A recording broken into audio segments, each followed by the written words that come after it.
Hello fellow old schoolers. Now I'm waiting for the SD card with the final games from the Mountain of Madness, but we had another get together here and I just recorded that. And this match is between an Erhnam setup against Bantam-Geddon. So a bit of green on green action here and obviously other colors as well. These guys have the same playmats, but yeah, let's go over it.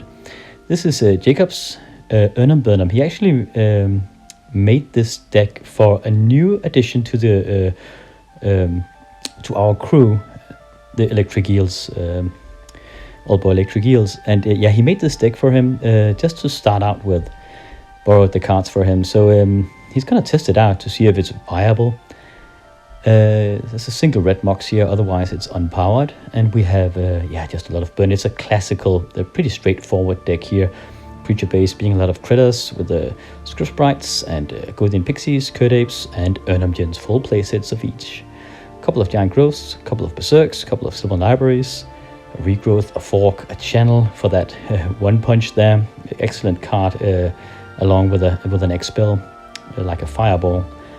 And then we have a full play set of Lightning Bolts and Chain Lightnings and 4 Tigers in this. So yeah, just really classical.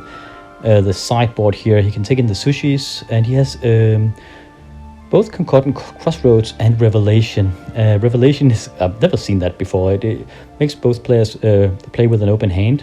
I had an Angel deck once, like a tribal deck, where I used this, but that was more for the gimmick. I think the only reason to have it here is just another way to remove the Abyss, because it is an enchant world. And I suppose against control, you can always see if he has counter magic in hand. And it doesn't really matter if he sees your own hand that much, because you'll have a tendency to just pump out those creatures and play your hand as quickly as possible. So when we have a Stormseeker as well against control, yeah. So just a straightforward brew. Really a nice setup here for getting new people into the format, and so he shall test it out to see if it's a viable brew. He's coming up against Benjamin and his Bantam-Geddon here. You see it here. Also a new guy to the crew. He has been playing for a while, but yeah, we see his deck here. 4 Center Befriets for Erhnam, and the mana base is boosted by Llanowar Elves and Birds of Paradise. Bantam-Geddon is like Erhnam, but with blue in it. And this guy, he has access to Time Walk and Insisted Recall, but that's all the power he has access to. So instead, he's made a brew here that will counteract all the all the power that is in this format and there is in this playgroup. So he has Energy Flux main deck here, and yeah, that'll be brutal against many other kinds of decks that play with Moxen, but his opponent here won't play that many artifacts, I suppose, so it might be dead draws here. We also see this version of Bantam-Geddon actually has another route to take as well. Usually, the fundamental strategy here is to play some of the big beaters like Center Befriets and Erhnam, then cast Armageddon to destroy the board, and you will have Birds of Paradise and Llanowar Elves as extra mana to bounce back from that Erhnam faster than the opponent. And with an Energy Flux now, well, those opponents' Moxen will be destroyed. They aren't worth it to to just keep in, because they'll cost 2 colorless mana each upkeep just to keep alive. And the other strategy here will be to use land tax with that in conjunction with Ivory Towers. And I imagine that would be pretty damn cool against Erhnam here, because you can really get a lot of life going, especially if you get that combination out with Line Text and Ivory Tower, because there's a trick here where you, as a player, decides how you'll stack the effects in your own upkeep. So you'll just use the land text to draw 3 basic lands, and then you will activate the Ivory Tower and gain a bunch of life from that each upkeep. It is possible to gain 6 lives a turn with that combination. If you have 2 land text going, well, you can just add 3 to that. So you can really stack up the life real fast. Very, very good against burn and against aggro in this matchup. So we will see if this comes into play in this matchup here. We don't see his sideboard. I don't know. I don't think he has any, to be honest. I don't think he has made one yet. So yeah, likely powered decks here. We have a single Ruby out of Erhnam, and we have a Time Walk and an Ancestor Recall, but no Moxen out of Bantam-Geddon. But very, very good decks, both of them. Benjamin on his Bantam-Geddon had just destroyed one of the other players here on his robot deck, which was fully powered. So yeah, this version of Bantam-Geddon is actually a pretty nice sort of budget brew. I guess both decks are. They really do pack a punch, even if they don't have all the power. They don't really need them in these setups. So let's get ready for the matchup. As the pixies and fairies and sprites from Erhnam engages the mass destruction of Bantam-Geddon. So Erhnam is on the left on that Sorcerer Plushes playmat, and Bantam-Geddon on the right on that Sorcerer Plushes playmat. Okay, a classical start here out of Erhnam. Tiger into a Code Ape. The City of Brass with an elf on the other side. Okay, 8 comes over. Now those forests will provide it +1/+2. Oh, and just Chain Lightning on the Llanowar Elf here. Really just trying to, I suppose, postpone the other guy and his involvement with mana. Second City of Brass here. I guess it mana fixes him, but it is actually pretty damn risky here. Only drawing pain lanes like this when you're against a deck that really wants to put the hurt on you so fast. So not the luckiest types of land you could draw into in this matchup. Let's see if Erhnam can capitalize on this. Oh, we see his deck here. It's actually a Blood Moon and a Sylvan Library. Sylvan Library gets out. I think it's nice. He shouldn't play the Blood Moon, actually, in this situation. Another elf. Because you just want to let him have those pain lanes. I mean, he is down to... He'll take a bunch of damage fast here. Okay, now I can dig for 3 cards. I think Erhnam here should actually pay 4 life just to get card advantage. I mean, he's the aggressor here. Really needs to finish the game fast. Ooh, drew into an Erhnam here though. Dug for that with the Sylvan Library. Big beater. Is there a source to Plowshares out of Bantam-Geddon? Otherwise, this might be a pretty fast first round. He is mana starved here.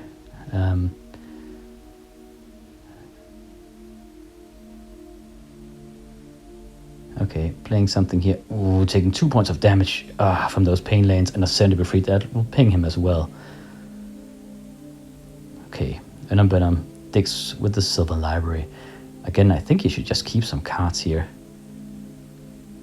I mean, he's at full health, 20 life, and the other guy won't try to burn him. Yeah, he does so here. Keeping a card, paying 4 life just to draw ahead. Now attacking only with the Erhnam because the Send to be freed might block the Code Ape. Yeah, okay. And then Script Sprite passing the turn. Bantam-Geddon down to 5 points of life, getting pinged by the Send to be freed. Finally an island here. Some mana that doesn't really hurt him for once. Now the Erhnam has given the Send to be freed Forest Walk, but can't even attack with it. He needs to block that Erhnam. I suppose, yeah, he could keep back, block the Erhnam with the elf, and then block if there's anything else with the Send to be freed. He seems to be in a dilemma here, contemplating whether to use a tap down the Llanowar. Yeah, okay, he plays a Birds of Paradise here. Birds of Paradise gains Forest Walk from the Erhnam. I actually think that he could continue to dig for another card, the Erhnam. So far ahead here. Okay, attacking only with the Erhnam. Birds gets in the way. And an Agodian Pixies here. Hot damn. All the fairies are crawling out of the forests here. Could be nice to make a fairies deck actually. As a tribal deck. There's a Pixie Queen as well.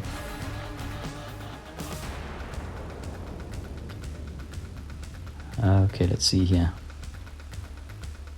Send to be freed. Another one going down to 3 points of life, and they will actually almost kill him. He should just attack with everything now. the Erhnam, and that will seal game number 1, I think. Let's see if he can... Or maybe he can just burn him out, actually. Passes the turn, really? Okay. The other guy goes down to 1 point of life. I don't know why he didn't attack with everything. I mean, he can only block 2 creatures. Or he could only block with 2 creatures, but he's landing well for tap now. Getting Erhnam out, using the pain lanes, killing himself here. That's game. Yeah, I didn't even want to play that Blood Moon because that would make those Cities of Brass and not do any damage. Second round here, Erhnam having to mulligan. Now, as said, the Bantam-Geddon hasn't made a sideboard yet, so Erhnam doesn't sideboard either.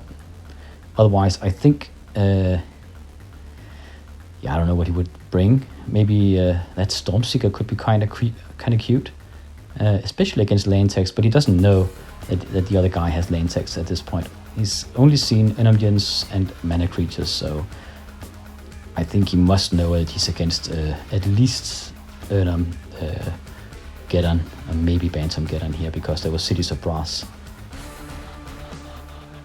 Okay, the mulligan has been done.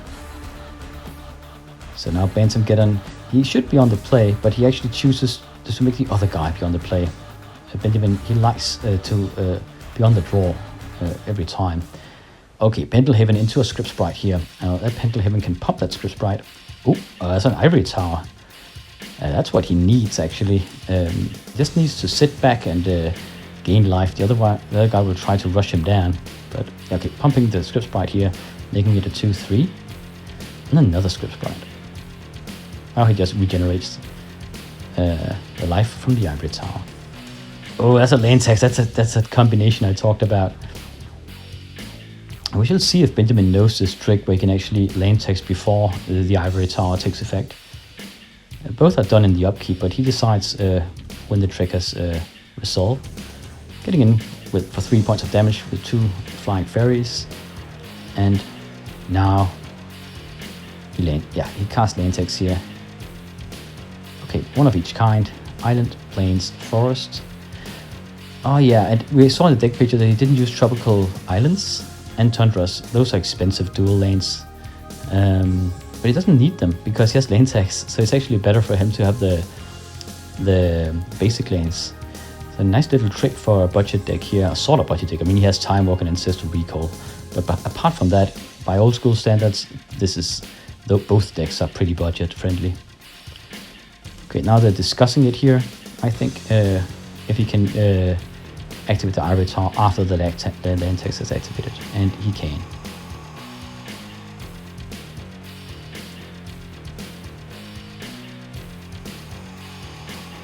Alright. And the other guy is actually 2 lanes ahead, so he's fine with playing another lane. The Bantam-Geddon is because he won't have too many lanes. He needs to have less lanes than the other guy in order to activate the lane text.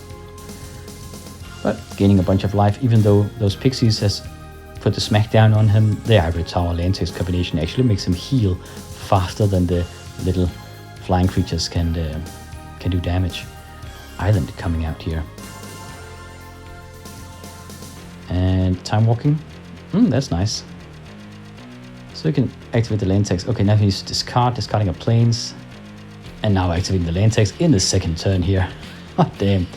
Now, the other added benefit for this is that he's siphoning basic lanes out of his deck here. So he's gaining what I call a soft card advantage, because there will, what's usually called a soft card advantage, it's not my term, but it will make the odds of him drawing a non-land card even better, because there are less lanes in his deck when he draws with his draw step. And we saw he drew a Disenchant here, getting 6 points of life from that single Ivory Tower. Now playing a Surrender Be Freed, ready to block the little critters. Probably needs to discard some cards here. Perhaps he shouldn't have taken all the lanes, just has taken enough lanes so he didn't have to discard. Because he might run out of basic lanes pretty soon, and then he can't use the lane text Ivory Tower combination anymore. So, slight mistake. Okay, Surrender Be Freed blocks Giant Growth. huge sprite knocking down the center to be freed. Other sprite gets pumped by the Pendelhaven, and then a third script sprite gets out. It's really a race here. Can Erhnam Burnham keep the pressure up and make it enough for to do enough damage to remove the other guy? Do enough damage to counteract that Ivory Tower. Mind twisting the final two cards was a lightning bolt and a mountain. And a bird. Okay. So, he's gotta make it work with what he has here. 3 sprites coming over, 4 points of damage boosted by the Pendelhaven. That's it. Yeah, he forgot to... he just took a single point of damage from that City of Brass. He doesn't use the lane text anymore. He's played too many lanes. And I also think that he doesn't have any basic lanes left in his deck. So I think it would have been better, as said, not to take all the lanes out of the deck immediately, just enough to get to 7 cards in his draw step, in his end step. Okay, Erhnam coming out. Can't block the script sprites, but the Ivory Tower will likely handle those, right? You need a shatter out of Erhnam Burnham just to remove the Ivory Tower. I don't think he plays with Tranquility. Okay, 3 script sprites coming over. Again, 4 points of damage, but he will likely regenerate a bit here from the Ivory Tower. So he can do this all day, Bantam-Geddon. Just get some creatures out. And as said, yeah, he will have a tendency to draw useful cards a lot more now, because there are no lands left in that deck. It's all, or no basic lands, at least. It's all creatures and removal spells and stuff like that. And we see it working here. Just drew into that Erhnam. So Erhnam Burnham will have a hard time trading like this. Okay, getting some soft card advantage of his own. Silver Library coming out. Getting in for 3. Now keeping 1 back.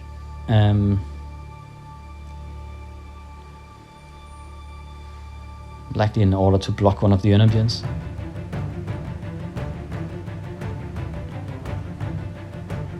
Oh, that's the Armageddon though. That's the classical play out of Bantam-Geddon here. Tropical Island coming. Oh, I didn't see that Tropical Island. Disenchant on the 7 Library. White mana out of that bird. Coming in for 8 here. Classical strategy. I didn't see that Tropical Island in the deck picture. I must have missed it. So he does play with a few dual lanes still. Yeah, this situation is just brutal. I mean, this is exactly what you want with Erhnam-Geddon, Bantam-Geddon. A couple of big beaters out, all lands destroyed. You even have a mana bird to mana fix you. And it's coming in another elf here. Oh, and a Source to Plowshares. Bit of an overkill, but no matter. It's coming in.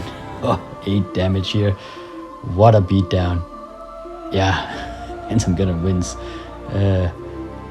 Classical combination. We see what they had in their hands here. Another Ivory Tower even. Kept it in hand. So, final round here. It is a best of 3. Round 3. See the hand out of...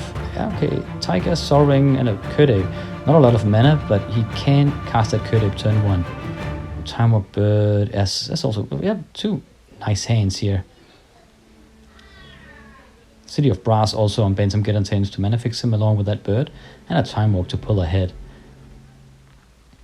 Okay, so Erhnam Burnham on the play. Likely a Tiger into a Kurdabe, yeah.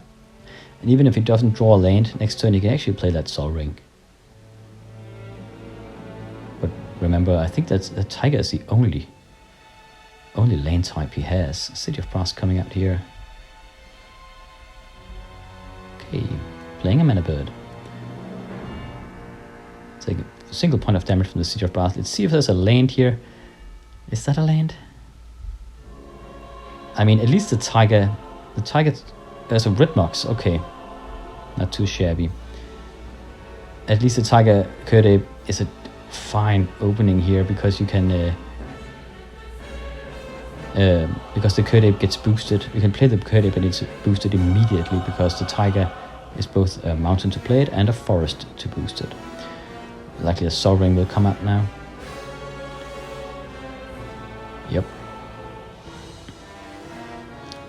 Ooh, okay, and then a Golden Pixies, yeah. Alright. So we need an Energy Flux out of Bantam-Geddon. I actually think they did sideboard in this third game. I think I heard them discuss it because Erhnam kind of needed more shatters in his deck, because otherwise that Ivory Tower Lantex combination would wreck him. So before sideboard he doesn't have a lot of artifact removal, but now he has stocked up on a few shatters. Okay, removing the Golden Pixies here. No, the Curd Ape.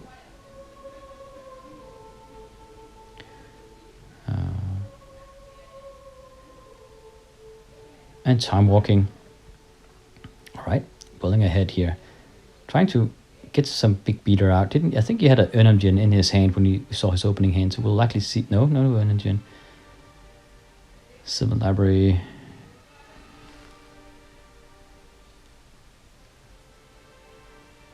Alright. So he doesn't really have a blocker against that a Golden Pixies yet. But, I mean, getting a lot of stuff out in that Silver Library will be nice as well. A Golden Pixies comes flying over here. Does he have a removal spell?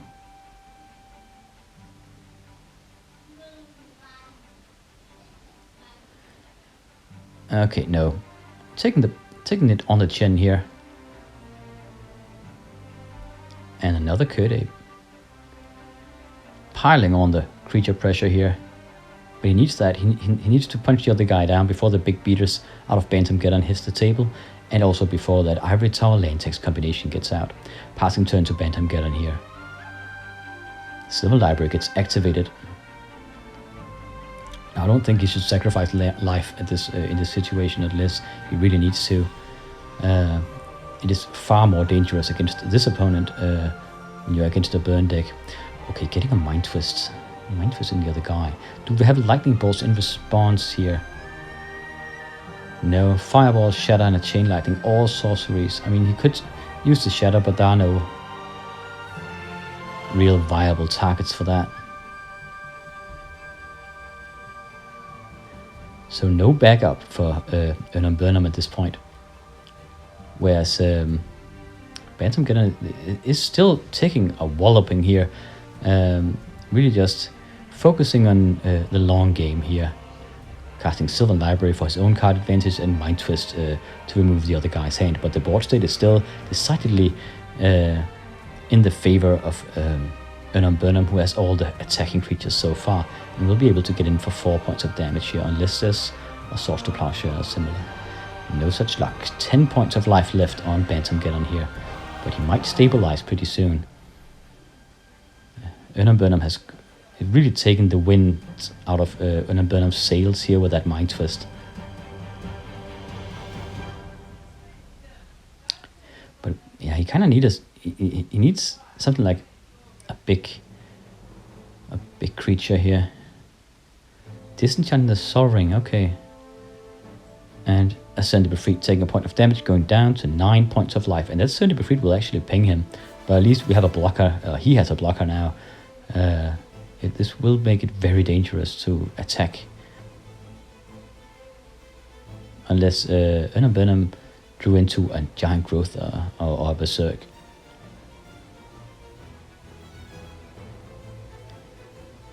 From the Erhnam's perspective, I mean, at least the Ascended Befried will ping the other guy, and he is down to 9 points of life, so against a aggro burn deck like this, it's not a safe place to be.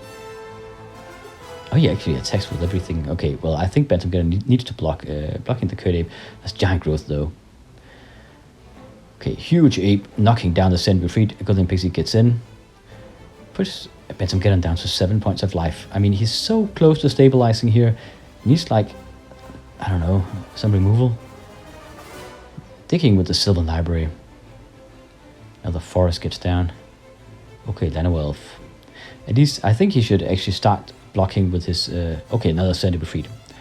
Okay, still going strong here.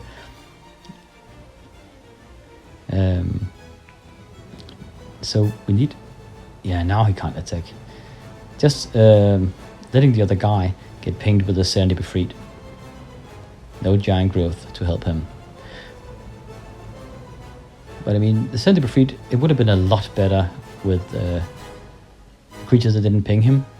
Chaos Orb. Okay, now he Chaos Orbs the Curd Ape. No, he can't. I don't think he can Chaos Orb the Golden Pixies, actually. I don't know. Anyway, you would take the Curd Ape anyway. Yeah, he actually bounces off here. That ape lives a charmed life, but it's just, yeah, he tries one more time here. I mean, you want to practice with the Chaos Orb, and in these kitchen table games, we always make the Chaos Orb. Even with a miss, we count it as hitting, but it is a good thing just to practice flipping it. Getting in with the Centipedes Fleet here. Yeah, now he can actually block the Golden Pixies with his Llanowelf. I think he knocked the dice over here. Yeah, he did. So we changed that. It was actually a good thing because we had it on recording. So I think we just rewind the camera and saw how many lives were actually present. What's going on here? So he attacked with the Golden Pixies, and the other guy blocked with his Llanowelf. Oh, and he painted another Golden Pixies. Okay, that's why. Yeah, and that Centipedes Fleet, I mean, it will slowly kill its owner. So, actually, even though Bantam-Geddon is in the more secure position here... Oh, recall here. Yeah, what's it take? He needs some life gain or something, man. Recalling for 1, that's all the choice he has. He should probably attack with the Centipedes Fleet still, because the time is definitely not on his side. And then block with the bird. No, it's having the bird. Ancestor recall, okay. And then he can't really use that bird as a blocker. Okay, yeah, he tapped the forest. Now he can use the bird as a blocker. Okay, yeah, a slight mistake here, but his opponent graciously allowed him to change his how he spent his mana. So no, he can't do that because there's only one island, and he used the island to cast recall. He can't cast Ancestor Recall with that forest. Not that it matters, because the Golden Pixies comes in with a Berserk here, and the bird gets trampled underfoot. But still, that's 3 points of trample damage going in. And then the Golden Pixies goes back home, exhausted, and there's a Chain Lightning to the face. Game. Okay, Erhnam wins here. I mean, pretty close third match here. Bantam-Geddon had him almost secured here with the Mind Twist and a secure mana position and the bigger creatures. But it just goes to show that those Centipedes Fleet, they are a double-edged sword, kind of like Dusumdians, that against a burn deck like this, it's not the best defensive creature, because you'll slowly die to them. And I didn't have the time here.